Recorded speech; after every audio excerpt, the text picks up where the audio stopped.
Hi, my name is Jeff Kripal. I want to thank you all for having me at the Association for the Study of Esotericism and Mysticism. I want to thank Stanislav Panyan for inviting me and for handling all the software and hardware to make this happen. And I want to thank Sergei Pahomov for organizing the event. I'm really honored to be here. I've learned a lot from Russian scholarship on esotericism, and I hope something I have to say today can help your own thought and your own projects. So, thank you.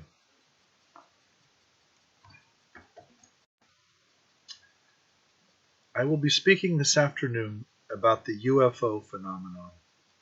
By such a phrase, I do not mean hallucinations, hoaxes, misinformation campaigns, misperceptions of astronomical objects, or cultural rumors, although all of these occur and are important parts of the fuller story. What do I mean, then? I mean apparent objects, seeming things, or living light forms that come out of the sky, interact with human beings in terrifying, sexual, violent, and ecstatic ways, and leave historical traces in the form of electromagnetic or physical effects, including pierced, marked, implanted, or burned bodies. I mean the transformed or ruined human lives and the paranormal capacities, synchronicities, and totem-like animal appearances that follow in the wake of such initiating events. I mean the subsequent folklore, mythology, the talk of occult technologies, and film that develop out of all of this. I mean the entire process from remembered or claimed contact to mythical formation, paranormal power, military concern, and serious scientific interest, if inevitably of a secret, classified, or simply private nature. As I have just defined it, there is no question that such a UFO phenomenon exists. Such a definition presumes no particular origin of the glowing presences in the sky or the bedroom. My definition simply describes what in fact we see in the historical records, if we see with open eyes and open hearts. As I will explain again below, the phenomenon is in fact ancient and global and depends in no way on the very modern American military acronym UFO. Allow me, for the sake of conversation, to use the acronym anyway, as it communicates something mythically powerful and contemporary. It provokes, and I definitely want to provoke. Allow me to begin with a serious joke. Let me suggest to you that there are just two things one must understand to explain the UFO phenomenon: radar and revelation. Oh, and one more thing. One must somehow put these two together. There are far too many instances of the UFO as revelation in the history of religions to even mention. Let me begin, though, with a whopper. The historian of Judaism, David Halperin, who has spent his retirement years studying the phenomenon with great nuance and sophistication, has argued eloquently that the first 3 chapters of Ezekiel can, and in fact should be read as an ancient UFO encounter. Similar scenes, always coded and shaped in the assumptions and beliefs of the place and time, can easily be found in the Christian traditions as well. Here is a Renaissance example of something hovering in the sky, completely out of place, that even the shepherd's dog in the background can see. Here is another painting that looks completely out of time. Art historians, of course, have their own explanations for what is going on in Renaissance paintings like these. None of them are convincing. So there is the revelation bit. Then there is the radar. Contrary to common assumptions and just plain ignorance of the historical facts, There are numerous cases of radar return and hard photographic or video evidence of these flying, spinning, glowing quasi-things in the sky. Here is a recent example of the UFO as radar return. From a 2004 heat-sensing radar system in an American FA-18 Super Hornet fighter jet of the aircraft carrier the USS Nimitz. The encounter occurred just off the coast of San Diego and was released and published a little over a year ago on December 16th of 2017 by the New York Times. The Times actually featured two stories on the event, one on a secret Pentagon program tasked to study UFOs, the other an interview with the pilot who chased and witnessed the spinning whatever it was in real time off the coast of California. The pilot was honest. The thing he chased, he said, weirded him out. I can vouch for that. After a decade now of studying these events with the tools of the professional study of religion, I am weirded out too. I am weirded out because it is patently obvious to me that we have no idea what to make of the UFO phenomena, which persistently and dramatically violates our hard habit of carving up the world into objective events and subjective experiences.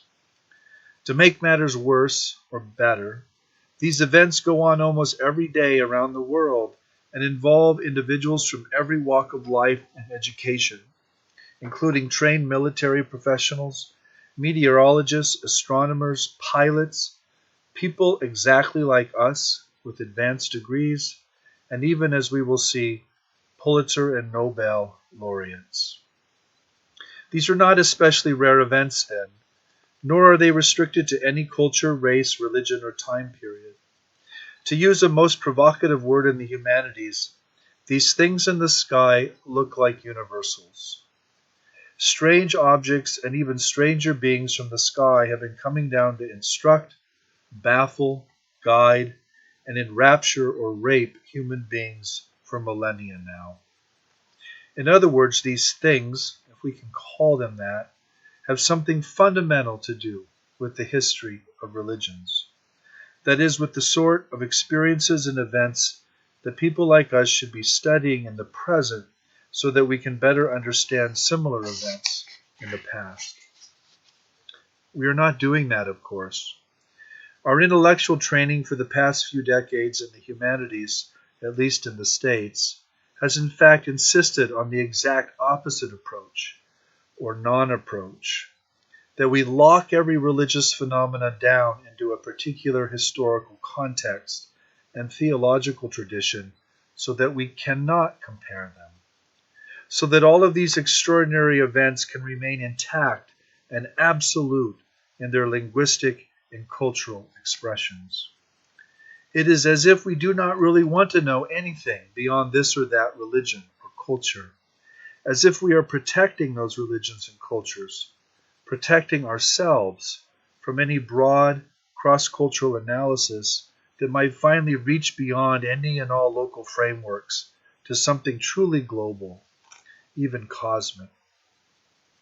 As for the UFO itself, certainly we have ways of avoiding it, snickering at it, fake explaining it, or picking out some small slice of the puzzle and pretending that this sliver or this case finally solves the whole shebang. But once one really spends the time, by which I mean years and years of reading into the literature and talking to living UFO mystics, those new writers of the chariot, as Michael Lieb calls them in his study of black UFO eschatologies, it becomes clear enough that all of our easy historical, contextual, and social scientific descriptions explain very little.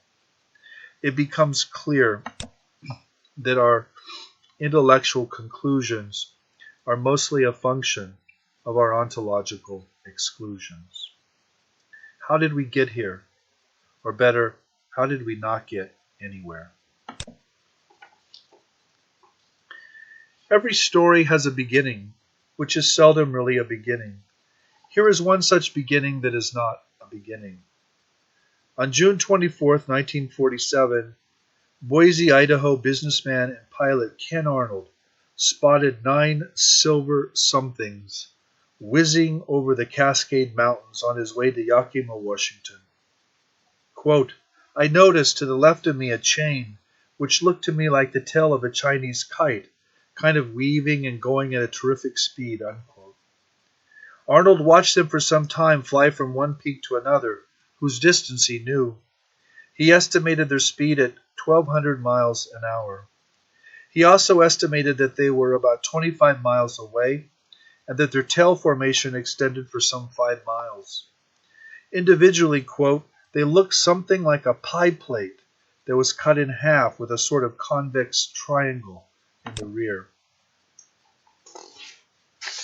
As an American patriot, Mr. Arnold immediately reported what he saw. It was, after all, 1947, and it was widely believed in the States that the Soviets might try to invade or fire missiles from the northwest. It was Arnold's description of these things as moving across the sky as if they were skipping over water, like a pie plate or saucer, that gave us the expression flying saucer, through a journalist on the scene later that day named Bill Beckett. The story was then supercharged 2 weeks later when on Tuesday, July 8th, the Air Force announced that it had recovered a flying disc that had landed near Roswell, New Mexico, where some of the U.S. nuclear bombers were in fact stationed. A retraction the next day and an explanation that it was a weather balloon, or in later conclusions, an experimental spy balloon from a secret spying project called Project Mogul, did nothing but fuel the fires further, now with the gasoline of a cover-up. It was the same U.S. Air Force that coined the expression UFO a few years later, in 1953, for defense reasons. In short, the acronym in its origins is a Cold War expression and has always carried a certain hint of danger or fear. It names something that we need to defend ourselves against. The first truly public modern case of what we now think of as the alien abduction was that of the American mixed-race couple Barney and Betty Hill in 1961. Their conscious memories of a pancake-shaped winged object in the night sky, binocular sightings, and weird buzzings and beepings hitting the trunk of their car that produced odd shiny circles were related to their later trance descriptions of lost time, large eyes, and sexual experimentation elicited in a series of psychiatric hypnosis sessions that began on February 22, 1964.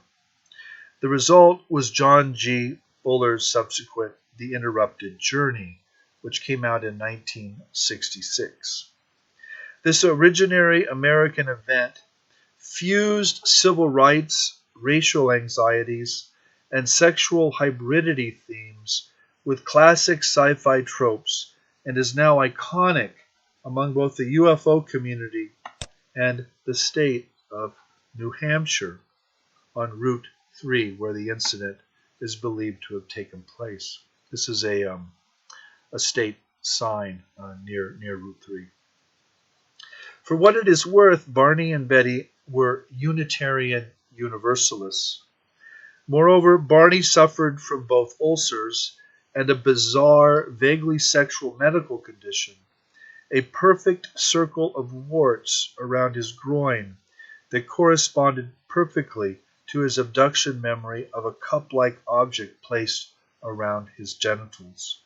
The warts had to be surgically removed. The late 1960s and 70s witnessed a move away from this early nuts and bolts approach, in which the UFO was assumed to be a spaceship or craft of some sort. The occult folklore readings of journalist John Keel and astronomer and computer scientist Jacques Vallee now emerged. Both are especially noteworthy for our purposes today. John Keel's definitive statement is in a book called UFOs Operation Trojan Horse, which came out in 1970. It's a book that lays out a view in which the aliens are akin to traditional demons and abducting fairies, and the UFO phenomenon is fundamentally deceptive and trickster-like. As Keel put it, quote, "The UFO-nauts are the liars, not the contactees," unquote. The contactees are simply trying to explain their traumas and confusions. What they are describing often makes no sense, and that is precisely the sense. The most absurd and irrational cases thus became for Keel the most important, since they spoke to this trickster quality. If the much later motto of the American television series The X-Files was, "I want to believe," the motto of John Keel was, "Don't." In Keel's view, UFOs are not hard, stable objects, much less high-tech spaceships. They are soft, paraphysical manifestations, transmogrifications of energy, as he put it.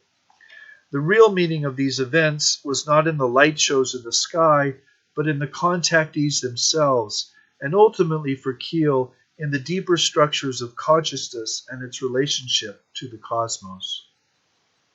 In a similar cosmic humanist spirit, Keel noted what he called the reflective quality of the contact experiences. That is, the tendency of the events to reflect back to the witnesses whatever frames of reference they bring to the experience. The demons and angels of medieval Catholicism, and the elves, fauns, and fairies of early modern European folklore thus became the sci-fi aliens, beneficent Venusians, and most famous of all, the Mothman of Cold War America. Jacques Vallee's Passport to Magonia appeared the year before Keel's UFO book in 1969. The conclusions here are remarkably similar. Vallee is a trained astronomer who helped map Mars for NASA at the University of Texas, Austin, before he earned a PhD in computer science at Northwestern University. Like Keel, he began with a physicalist understanding of the UFO, but then abandoned this simplicity as the data piled up. Even as he remains to this day committed to exploring the physical evidence and traces of the phenomena in literally hundreds of case studies in the global field. In Vallee's readings, the UFO phenomena returns to the radar and revelation paradox of my opening failed joke. His fascination began with the very clear sighting of a flying saucer hovering over a Paris suburb in broad daylight. Nothing ambiguous here. It was an actual object floating in the sky in broad daylight that he and a friend both saw from different parts of the neighborhood. He accepts no qualifications here. It was a flying saucer. On the revelation side, Vallee is famous for arguing that the UFO is best contextualized in the history of religions, in demonology, and in comparative folklore, as an esoteric manifestation of some other, quite real, hyperdimensional intelligence. Perhaps even some future form of consciousness reaching back into the past, that is, into our present. Vallee does not claim to know what is going on here, but he suspects some kind of recalibration from the future aimed at our mythology and largely unconscious belief systems. I should add that Vallee's mentor and colleague was J. Allen Hynek, an accomplished astronomer, supernova researcher, spy satellite tracking pioneer, inspired by Sputnik, and eventually the foremost scientific authority on the UFO in the U.S. Hynek himself eventually arrived at a very similar radar and revelation model, but he came to the subject as a convinced and openly dismissive skeptic. That was before he encountered the actual data. In terms of the data, Hynek did not generally like cases of what he called close encounters of the third kind. That is, cases involving entities, monsters, or what I will call biological gods. Perhaps the most famous of these was the Pascagoula abduction.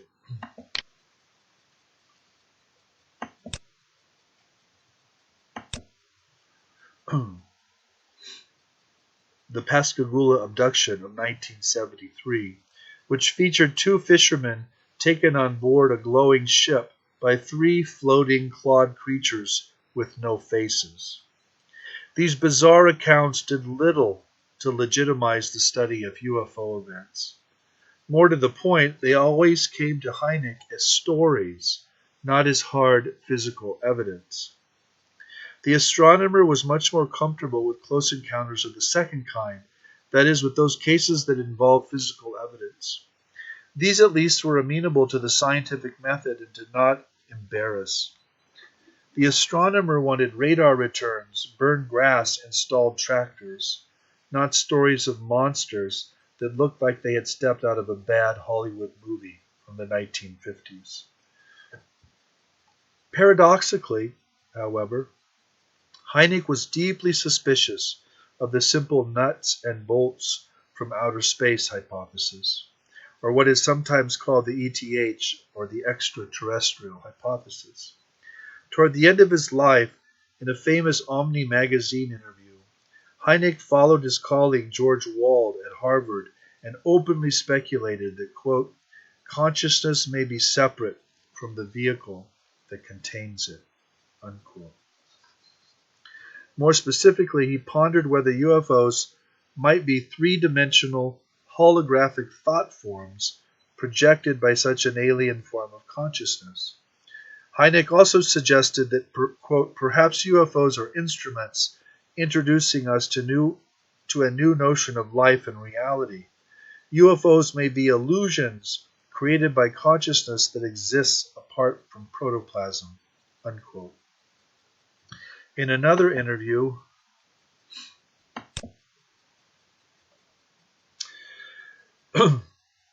this time at Northwestern University, where he spent most of his academic career, Hynek articulated a position that I have heard Vallee articulate many times, that he would be very disappointed if these things were nothing more exotic than spaceships from the stars.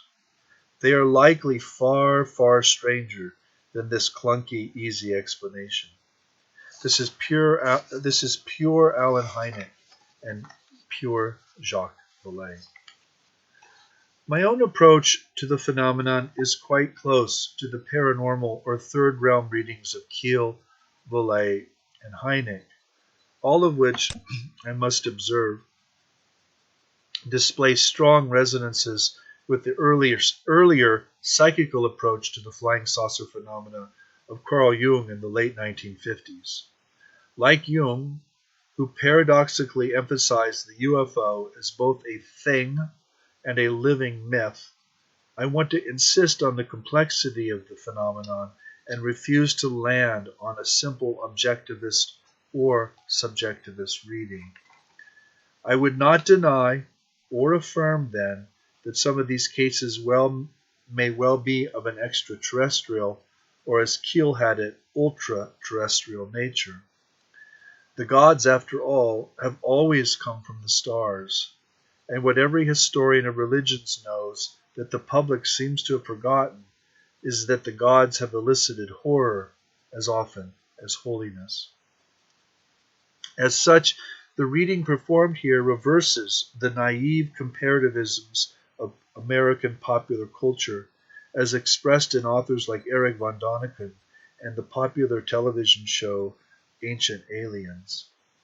This latter comparative practice reads ancient religious iconography and myths about gods and magical events as mistaken perceptions of encounters with the advanced technology of extraterrestrials. After Arthur C. Clarke's famous quip, quote, any sufficiently advanced technology is indistinguishable from magic, unquote. In these popular comparative practices, the gods were in fact ancient astronauts, misperceived by scientifically naive ancients. There are also, by the way, elite forms of this thesis, including this piece, published recently by Abraham Loeb, the chair of Harvard's astronomy department. Not exactly your puff piece. Loeb aside, I think the present ancient alien enthusiasts have it mostly backwards. I think the contemporary extraterrestrials are in fact gods, misperceived by spiritually naive moderns, whose scientism rendered them clueless and incapable of handling what is essentially a modern mystical phenomenon. They think that the gods were ancient aliens. I think that the aliens are modern gods. These modern gods, of course, are likely not what they appear to be either. And this is where readings like those of Loeb and, yes, the ancient alien enthusiasts return.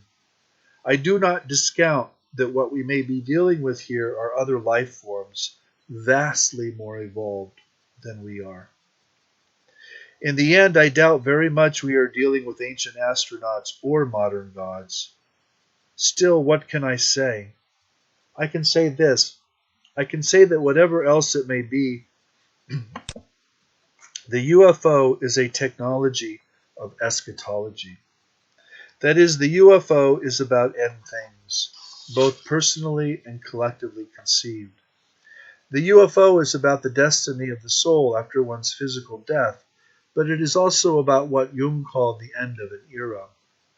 Jung, in fact, came very close to such an eschatological reading when he read the UFO as the spherical wholeness of the individuated self, but also, quote, as the symbol of a disc-like UFO manned by spirits, a spaceship that comes out of the beyond to the end of our world in order to fetch the souls of the dead, unquote. As a way of getting a handle on all of this, or perhaps of surrendering the handles we think we have, I want to highlight this today some professional authors who describe a life-changing encounter with what any earlier culture would have recognized as a deity, angel, demon, deva, jinn, or daimon. These authors engage these earlier religious interpretations that finally move outside of them to posit an actual invisible species, a life form dependent not on carbon-based chemicals like our own bodies and brains, but to some sort of intelligent plasma or conscious form of energy. Here we might recognize Hynek's forms of alien consciousness that are not dependent on protoplasm.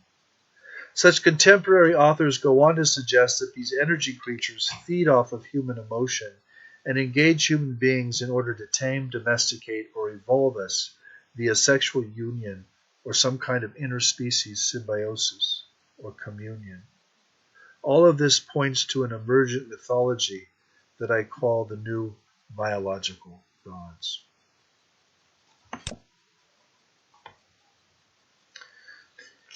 going to go quickly here through three case studies of what I mean by biological gods and then conclude. Philip K. Dick was easily one of America's greatest science fiction writers, whose short stories and novels have now spawned numerous Hollywood movies.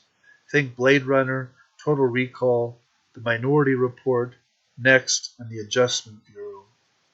What Hollywood has never really come to terms with, however, is Dick's intense mystical life. Dick was irradiated by a cosmic form of mind or energetic being in February of 1974. For the next 2 months, February and March, Dick would find himself passing through a remarkable series of altered states, including the appearance of various memories of past lives that caused him to remember what he called his real nature, his celestial origins, or origins from the stars. Such impossible thoughts were fired into Dick's brain by what he calls a transcendentally rational mind, a vast superconsciousness that he called Vallee. Vallee stood for Vast, Active, Living, Intelligent System. Dick came to understand Vallee as a super-evolved form of life, a plasmid, as he called it, that had cross-bonded with him in a kind of interspecies symbiosis to produce what he called a homoplasmid, essentially a human cosmic hybrid, or mutant. After being zapped by Vallee in 1974, Dick would go on to write 3 novels, his last 3, before his body gave way and he died 8 years later in 1982. Each of these last novels is very much about the Vallee event. He would also type out and scrawl some 10,000 pages of private journal entries, now known as the exegesis, in a vain attempt to read out their meanings through acts of interpretation. Eventually, Dick began to claim that he had been resynthesized or reprogrammed by Vallee. His language bounces back and forth between biological and digital frameworks, as if the entire cosmos were one gigantic conscious machine or computer brain. I must stress the physical, electromagnetic nature of these events. In the novel Vallee, which is really not a novel, it's sort of a straight biography in many places, Dick described how his apartment filled up with a sentient plasmatic energy, a living blue light dancing like St. Elmo's fire that seemed to render the household pets more intelligent and peaceful, as if they wanted to speak, until, that is, they died of massive malignant tumors. In his opinion, the apartment was temporarily saturated with high levels of radiation. Dick came to believe that his experience of Vallee somehow pointed to the ultimate goal of cosmic evolution, which he defines as that future moment in which the separation between human and divine consciousness is finally abolished and God comes to know itself through the temporary terminal of a human brain. Dick, of course, believed that he had been graced with an experience of this future goal. Vallee, in short, was a momentary glimmer of humanity's own evolved supernature. It was us from the future reaching back to us in the present.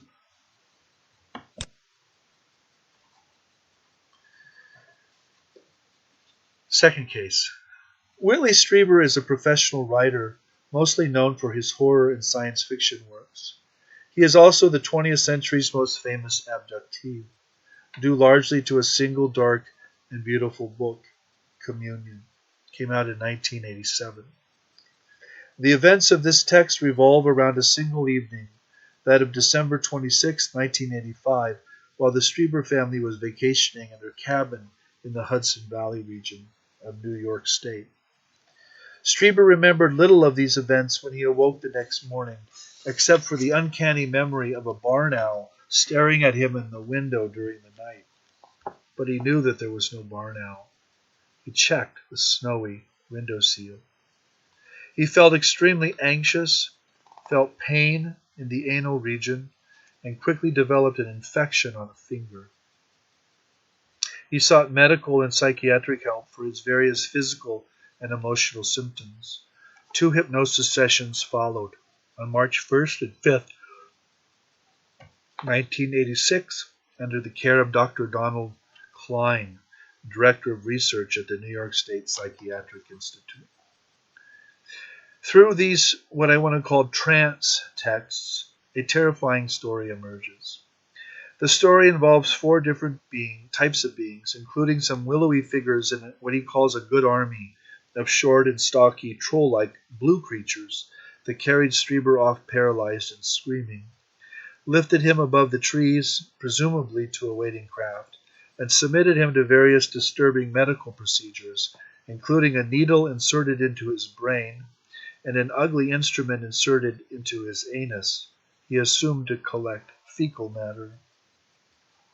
The latter procedure was also accompanied by an erection and an emotionless ejaculation, with the semen collected into a little tube held by one of the willowy gray figures. The biological and now graphically sexual accents of Strieber's memories here are obvious and central. to the narrative. They were also, I must add, violent. The doctor he saw for his symptoms treated the situation as a potential crime scene, and Whitley himself would later describe the forced penetration as a rape. The central commanding figure of the narrative was a thin, almond-eyed, magnificent being, whom Strieber related to as feminine. Her immense black eyes and humanoid face, painted by crime artist Ted Jacobs on the cover, was what cemented the iconic form of the alien in the public imagination in the winter and spring of 1987, when Strieber's book hit the best-selling charts. Cover icon aside, Strieber avoided or heavily qualified the term alien in the original book. There he prefers to call the beings simply the visitors, as it was not at all clear to him what they were or where they came from. He in fact entertains multiple hypotheses, both in Communion and in a series of later books. This forest of hypotheses, as he calls it, included a striking suggestion that the entire complex was an expression of mind and a special, quote, power within us, unquote, that can materialize its content in the physical environment that can in turn be witnessed by others. Again, this is essentially Hynek's three-dimensional hologram or holograph theory. Much like Philip K. Dick's visitations, there was also a strong electromagnetic dimension. Strieber, for example, reports how he once watched their cat approach a glowing violet purple plasma ball floating in the air in the living room of their cabin. As he ran to get a camera, the thing exploded in a flash of light. He assumes in the cat's face. The next day, the cat was yowling and wobbling as she slid down the hall. She had developed large tumors in her eyes, the same color as the plasma ball, and had to be put down. Whitley worries that such events had something to do with his wife Anne's later brain cancer, a type associated almost exclusively with radiation exposure. Strieber's experiences with the visitors suggested to him the same model of mind that Philip K. Dick had arrived at through Vallee, namely that mind and the soul are something physical, something electromagnetic or plasma-like, that the soul is finally cosmic, and that we as individual body brains are but local receivers or transducers of this vast cosmic presence.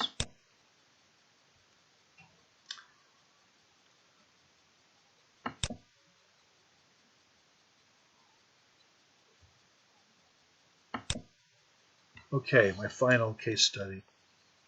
In early May of 1958, a 17-year-old teenager named Barbara Ehrenreich went skiing on Mammoth Mountain in Northern California. On the way home, something would happen to her on the streets of a little town called Lone Pine that would end up her entire world. Living with a Wild God is her profound and hilarious look back on her science training and this life-changing epiphany, as she calls it. Ehrenreich studied theoretical physics at Reed College and earned a PhD in cell biology at Rockefeller University. She grew up in a passionately atheistic family, a fact signaled by stories like the time her dying grandmother threw a crucifix across the room when a priest tried to give her the last rites. Trained in these ways of fighting against all forms of authority, Ehrenreich would spend her professional life as a take-no-prisoners writer, a social critic concerned about health care and poverty, and a social activist picketing and meeting for various feminist and economic justice causes. Lone Pine continued to haunt her, though, even if she had suppressed it for most of her life. As she herself writes, she had known, quote, an event so strange, so cataclysmic, that I never in all the intervening years wrote or spoke about it, unquote. What was she supposed to say? She knew what she would sound like. She would sound like Whitley Strieber. Quote, so what do you do with something like this? An experience so anomalous, so disconnected from the normal life you share with other people that you can't even figure out how to talk about it. I was also, I have to admit, afraid of sounding crazy. Try inserting an account of a mystical experience into a conversation, and you'll likely get the same response as you would if you confided that you had been the victim of an alien abduction. Unquote. She had slept the night before in a car. She woke up and took a walk through town, or tried. The world suddenly burst into living fire. She invokes the biblical burning bush to describe what she knew and experienced then. But there was little biblical about the experience. She invokes the category of animism to describe her own experience. Panpsychism might work just as well. Everything was spirited. Everything was alive. Even the teacups and toasters in the shop window of a second-hand store. Here are a few more lines. The world flamed into life. This was not the passive beatific merger with the all as promised by the Eastern mystics. It was a furious encounter with a living substance that was coming at me through all things at once. Nothing could contain it. Everywhere, inside and out, the only condition was overflow. Unquote. Again, what could she say? Quote, that I had been savaged by a flock of invisible angels, lifted up in a glorious flutter of iridescent feathers, then mauled, emptied of all intent and purpose, and pretty much left for dead. Unquote. Living with a wild god is an attempt to understand this flock of mauling angels. She moves through a number of possibilities, but one of her most interesting comes at the very end of the book, when she invokes the Vallee experience of Philip K. Dick. When she invokes the Vallee experience of Philip K. Dick in order to suggest that what she experienced was a kind of biological god. She even asks out loud if such invisible beings feed on our forms of consciousness. A very common thought, I should add, in the alien abduction literature, where it is extended to our emotions and the bioenergies of our sexual arousals. At the end, Ehrenreich confesses that thanks to her reading of history and theology, she is now ready, quote, to acknowledge the possible existence of conscious beings, gods, spirits, extraterrestrials, that normally elude our senses, making themselves known to us only on their own whims and schedules in the service of their own agendas. Unquote. This would be, quote, a being no more visible to us than microbes were to Aristotle, that roams the universe seeking minds open enough for it to enter or otherwise contact. Unquote. So let us end. Let us end by returning to our beginning. There was not a beginning. To Mr. Arnold's sightings in June of 1947 that did so much to catalyze and spark the whole techno-mythology of the UFO. In a recent interview, Ken Arnold's daughter, has stated very clearly that one of the hidden secrets of her father's literary remains is that he witnessed the flying objects, quote, pulsating with a blue-white light, unquote, like a heartbeat. He eventually concluded that the saucers were, quote, not mechanical in any sense at all, unquote. That is, that they were alive, that they could change their density, and that they came from another dimension, which is the same one we enter when we die. In our own terms again, we might say that Ken Arnold's original flying saucer vision was not about technology at all. It was about eschatology. Kim Arnold has also spoken about the telepathic gifts and reincarnation beliefs of her mother, and what a historian of religions would recognize as a theosophical framework in which her father and mother understood these sightings and their cultural aftermath.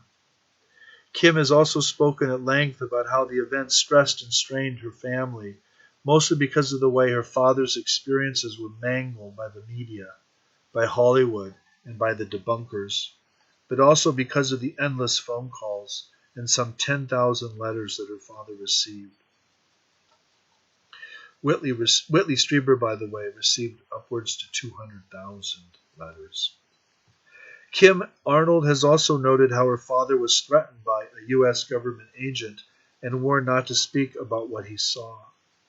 She describes in some detail how both of her parents spent the rest of their lives in fear of being killed by the U.S. government, whose intelligence community appears to have manipulated and harassed the Arnolds for its own security purposes.